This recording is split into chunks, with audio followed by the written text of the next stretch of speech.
na zebra, kaya tinawag na hibra. Pero nanggaling po kasi siya, ang mga magulang niya ay horse at zebra. Kaya tinawag siyang hibra. Tama ba ako, Doc? Doc, paano na po si hibra at lumalapit na siya sa amin? Ano daw yan eh, may ayaw niyang nakakakita ng tao. Paano po siya nabuo? So, nag-iisa na lang po ang zebra namin dito. Okay. So, tapos yung horse po na puti na yung tatay ko ay na-outcast dun sa pack. So, tinanggal po rin namin. Para magkano po, sabi ko nga parang love story po to. Pinagsama po namin without intentions of breeding. Okay. So, nung nagkasama sila, minsan ayaw pa nila magkasamang kumain.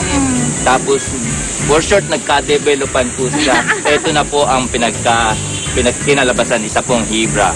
So ano po ang nagiging reaksyon ng mga bata o di kaya ng mga napumupunta dito sa Manila? So pag nakikita siya, alam mo, pag nakita ko siya, magtataka talaga ako dahil talagang meron siyang stripes. Ang cool. Minsan nga po, may narinig po ako na sinasabi po nila, ay meron palang brown na zebra. Kaya nga pag naririnig ko po, ikinokorek ko kasi part of the advocacy of Manila Zoo is education po talaga.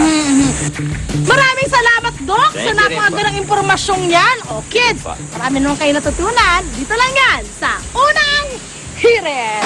Hibra. Ano to?